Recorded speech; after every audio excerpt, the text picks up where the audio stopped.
very warm good evening. Welcome to Pro PCS. I believe you all are staying safe and doing good and also preparing well for your upcoming exam. तो मैं आशा करती हूँ आप सब अच्छे होंगे और साथ ही अपने आने वाले एग्जाम्स के लिए मन लगाकर तैयारी कर रहे होंगे। आज के इस वीडियो में जैसे कि आप देख पा रहे हैं हम करने वाले हैं Hindustan Times newspaper 10 June edition का analysis. So people we have started a new series wherein we will be analyzing all the important news articles from prominent newspapers such as Hindustan Times, the Hindu, Times of India, right? So ये क्यों हम कर रहे हैं, that is again very very important. Why? Because if we talk about exams like MPPSC or any state PCS or UPSC or SSC or any other government exam these days, current affair plays a major role in your preparation, right? And अगर आपको current affair जानना है तो उसके लिए बहुत अच्छा है कि आप ये न्यूज़पेपर्स में आने वाले जो आर्टिकल्स हैं उनको इन डेप्थ समझने की कोशिश करें ताकि आपका जो करंट अफेयर सेंस है वो डे बाय डे बेटर होता जाए और अच्छा होता जाए. Okay, alright. तो we have started with this paper the Hindustan Times. अगर आप कोई और किसी और न्यूज़पेपर के बारे में चाहते हैं कि मैं एक एनालिसिस बनाऊं, so definitely please put your feedback in the comment box. We'll look into it. Okay everyone, तो चलिए शुरुआत करते हैं एक बहुत ही हिस्टोरिक मोमेंट से, क्योंकि हमारे भारत के भारत वीर श्री शुभांशु शुक्ला जी, जो कि एयरफोर्स में ग्रुप कैप्टन हैं, he is set to embark on his space mission today.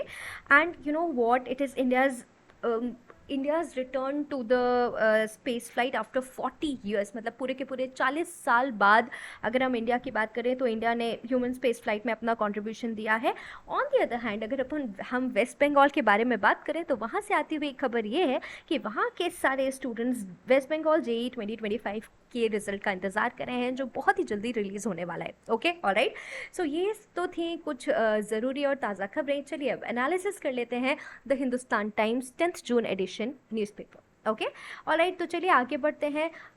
Just a second everyone. Ya, so as you can see the first news और the first news article from the paper says BJP hails 11 golden years of Modi as PM.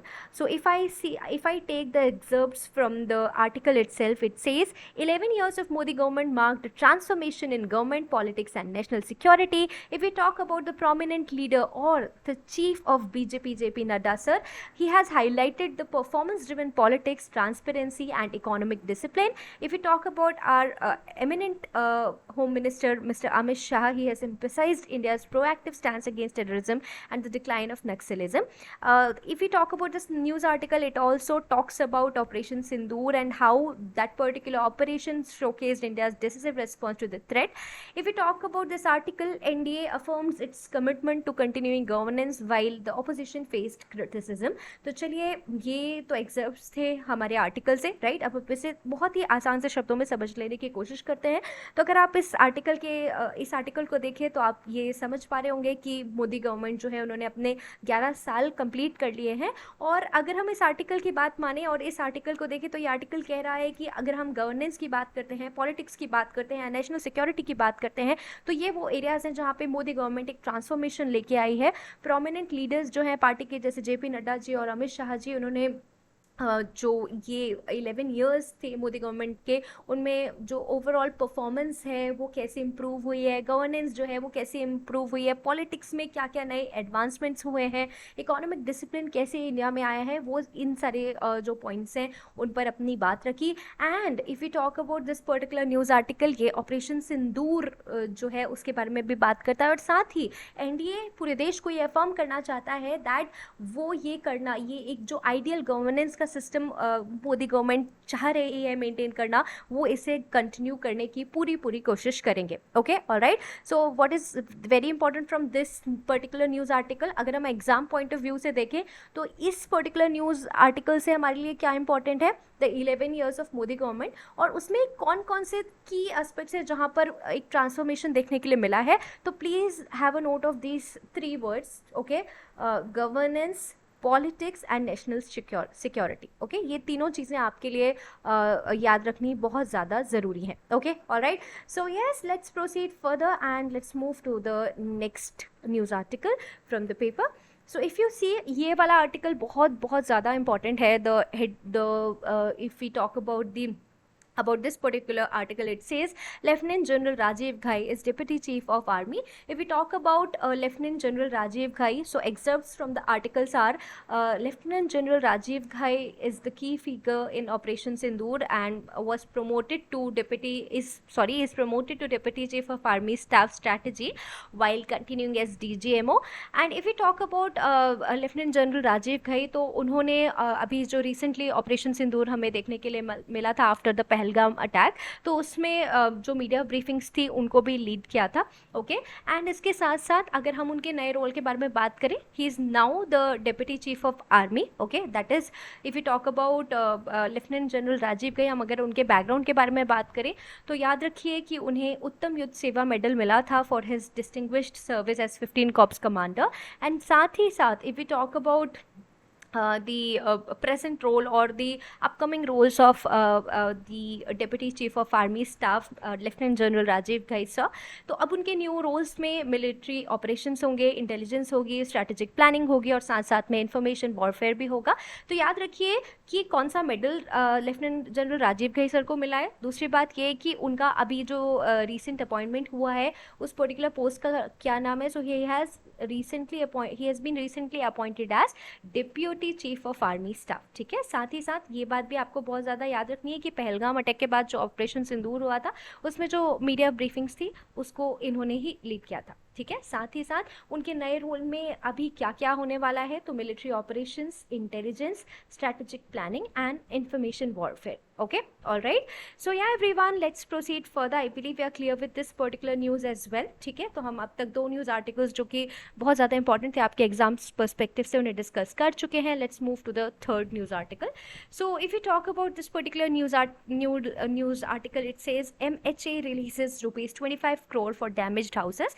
Now ये जो पूरा article है उससे कुछ summarised की pointers आपको along side देखने के लिए मिल रहे होंगे. So let's do try to understand them. ठीक है, तो जैसे कि अभी हम इससे पहले वाले न्यूज़ आर्टिकल में भी बात कर ही चुके हैं ऑपरेशन सिंदूर के बारे में, राइट.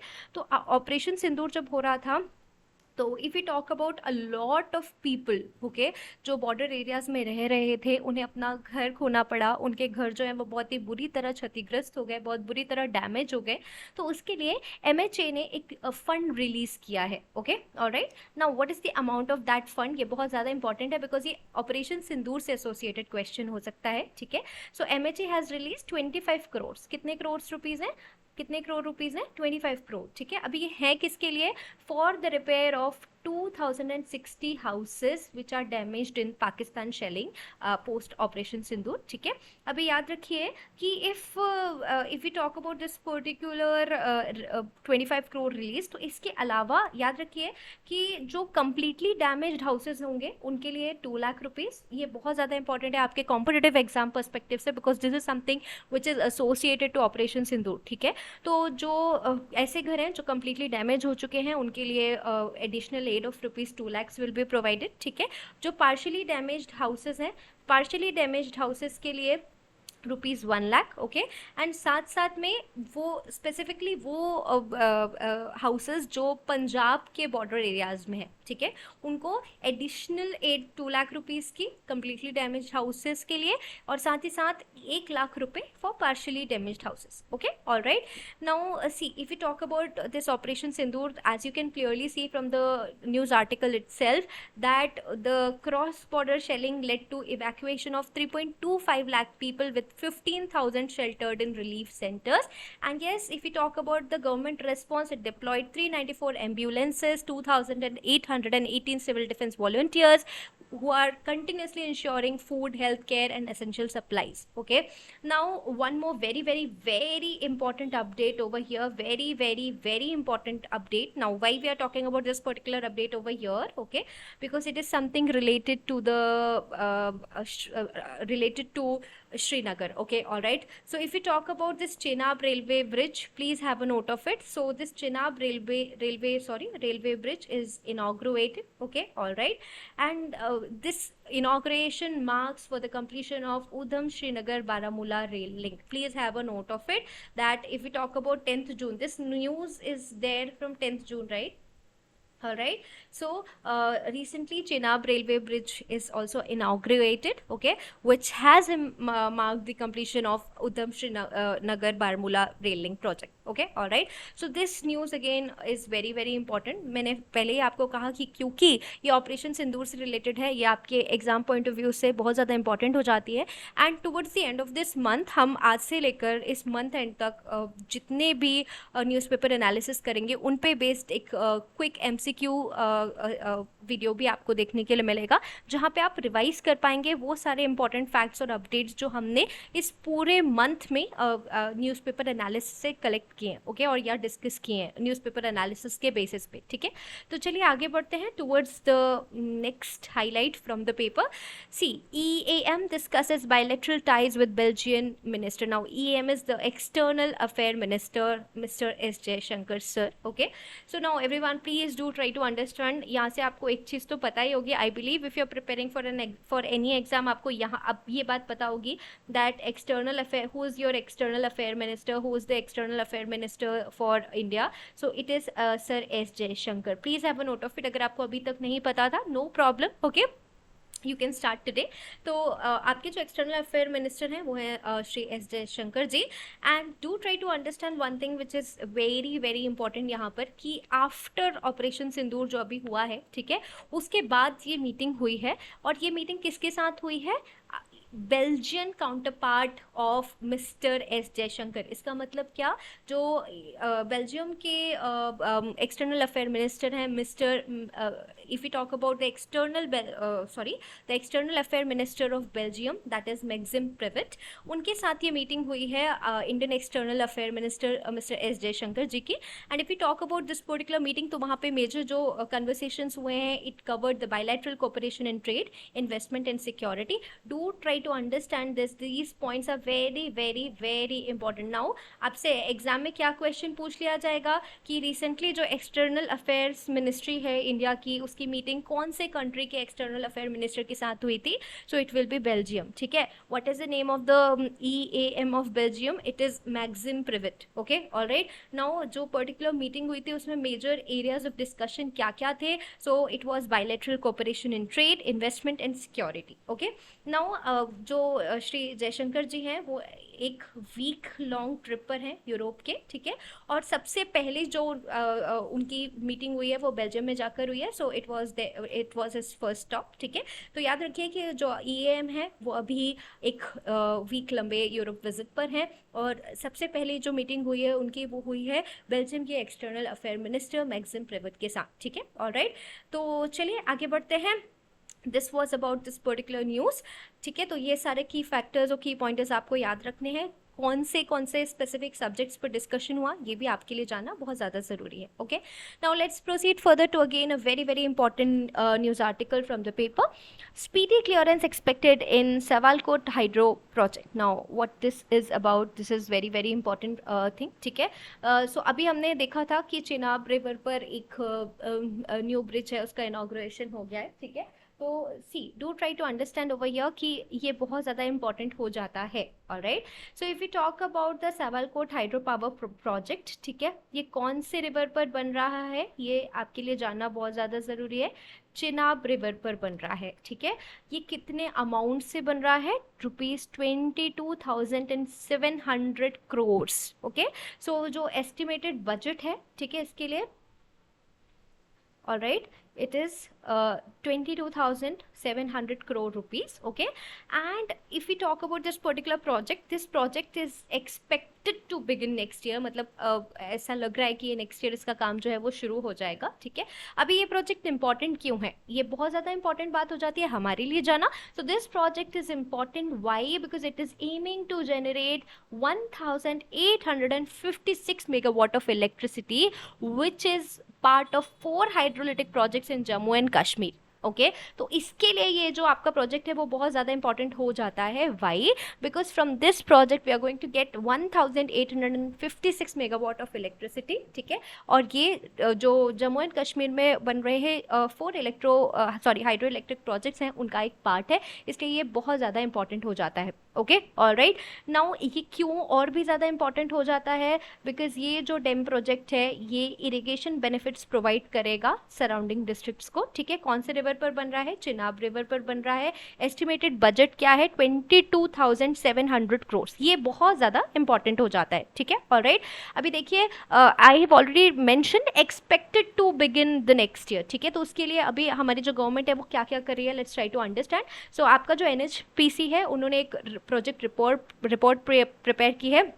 साथ ही साथ अगर हम गवर्नमेंट की बात करें तो वो बहुत सारे एग्जीक्यूशन एजेंसीज से मिल रहे हैं, बिकॉज हमारा प्रोजेक्ट तो तैयार है, एक प्लान तो तैयार है, right.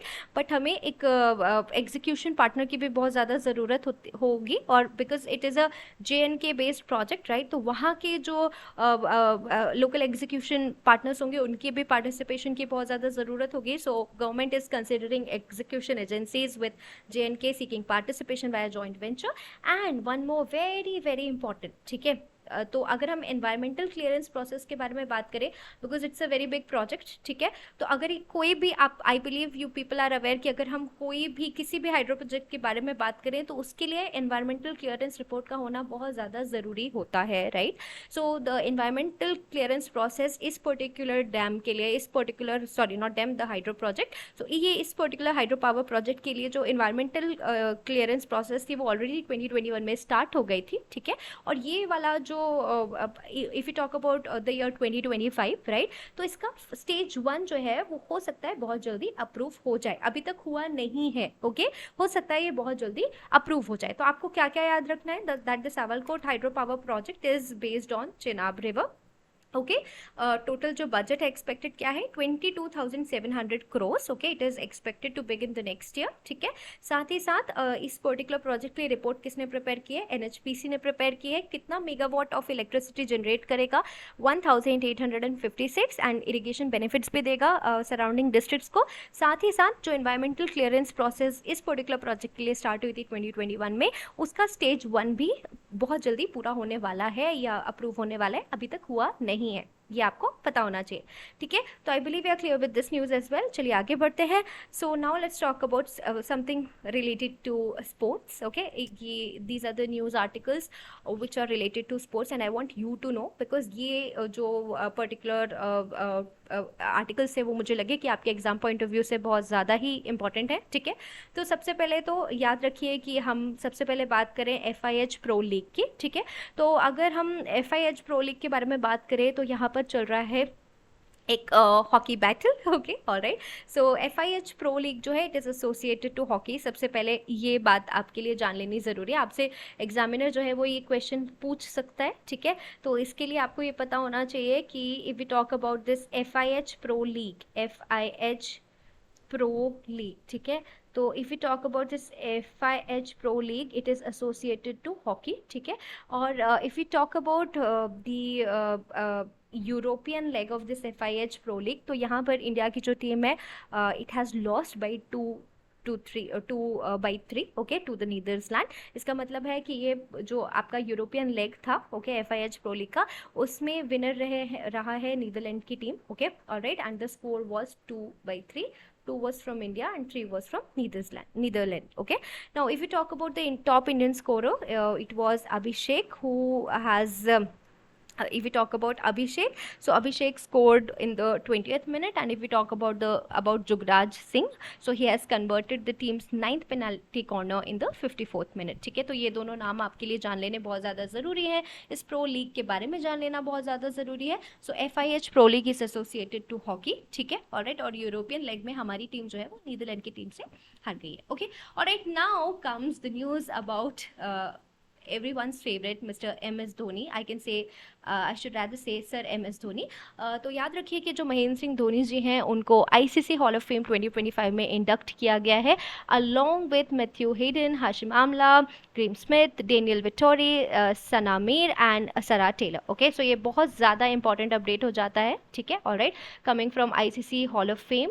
So if you talk about MS Dhoni, he is inducted into ICC hall of fame alongside Matthew Hayden, Hashim Amla, Grim Smith, Daniel Vittori, Sana Mir and Sara Sarah Taylor. Okay, now why he has recognized, why he has got this recognition is again very important. So the news article says that he's recognized for his calm under pressure, technical brilliance, and impact on the shorter formats, right? If we talk about the career stats of MS Dhoni, 17,266 international runs, which is huge, 829 dismissals, 538 matches, and all of these statistics, they are reflecting his consistency, fitness, and longevity. Okay, so if we talk about this particular news article, आपको क्या पता होना चाहिए यहाँ से कि MS Dhoni जी जो हैं उनको ICC हॉल ऑफ फेम में इंडक्ट किया गया है, ठीक है। अभी एक और चीज़ यहाँ से बहुत ज़्यादा जाननी ज़रूरी है, that is along with Matthew Hayden, Hashim Amla, Graeme Smith, Daniel Vittori, Sana Mir and Sarah Taylor. So all of these names are again very very important, ठीक है। तो धोनी का नाम याद रखना तो बहुत ज़्यादा ज़रूरी है, ठीक है, बिकॉज वो हमारे फेवरेट है तो हमें याद भी रहेगा, बट उसके साथ साथ ही Matthew Hayden, Hashim Amla, Graeme Smith, Daniel Vittori and Sana Mir and Sarah Taylor का नाम भी आपके लिए जानना बहुत ज़्यादा ज़रूरी है। ओके, ऑलराइट एवरीवन, सो या let's move to the next news article. And if we talk about this particular news article, it says Day of the Jackal, author, iconic spy novelist Frederick Forsyth dies at the age of 86. Okay, so this news is coming from death of a very famous author, okay, spy author, okay, Sir Frederick Forsyth, and he passed away at the age of 86. That is again very very important. तो आपके लिए यहाँ से जान लेना बहुत ज़्यादा ज़रूरी है that he was a British origin author, ठीक है। अभी एक चीज़ और जान लीजिए कि उनके जो मेजर वर्क्स थे वो कौन कौन से थे, the day of the jackal and the dogs of war, ठीक है, ये उनके मेजर वर्क्स थे। तो आपसे एग्जाम में, because it is from the current affair, ठीक है, तो आपसे क्वेश्चन में पूछा जाता है the day of the jackal is written by और the days of war is written by, ठीक है, तो यहाँ पे आपको नाम पता होना चाहिए that it is yes Frederick Forsyth, ठीक है। All right, now do try to understand that he is known for developing a deeply researched precise story telling style which is coming from real world intelligence and geopolitics. If we talk about the achievements in his career, it included works as a foreign correspondent and assisting British intelligence in Nigeria, South Africa, East Germany and Rhodesia. And if we talk about Sir Frederick Forsyth, so he is known for iconic spy novels. Okay, all right, so do try to remember this. ये आपके लिए बहुत ज़्यादा जान लेना ज़रूरी है। मैंने आपको बताया कि इससे पर्टिकुलर क्वेश्चंस कैसे बन सकते हैं। Okay, so yes everyone, this was the last news article from our today's discussion, ठीक है। But don't worry, tomorrow also we'll be coming with the same analysis. Tomorrow also we'll do the analysis of Hindustan Times newspaper, and as I've already mentioned, आपके feedback जो हैं we would like to welcome your feedbacks in the comment box. आपके जो भी feedback हैं please आप उन्हें comment box में put कीजिए, right? We'll try to look into it, we'll try to work upon your feedbacks, ठीक है। और इसके अलावा अगर आप चाहते हैं कि किसी और न्यूज़पेपर का मैं एनालिसिस करूँ तो प्लीज़ आप वो भी मुझे चैट बॉक्स कमेंट बॉक्स में बता सकते हैं। So I hope this video is going to be fruitful for your preparation, ठीक है। And for more such videos, stay connected to ProPCS. So till the next time we meet, keep hustling, keep growing, and yes, keep learning. Take care. Bye bye. Thank you for watching.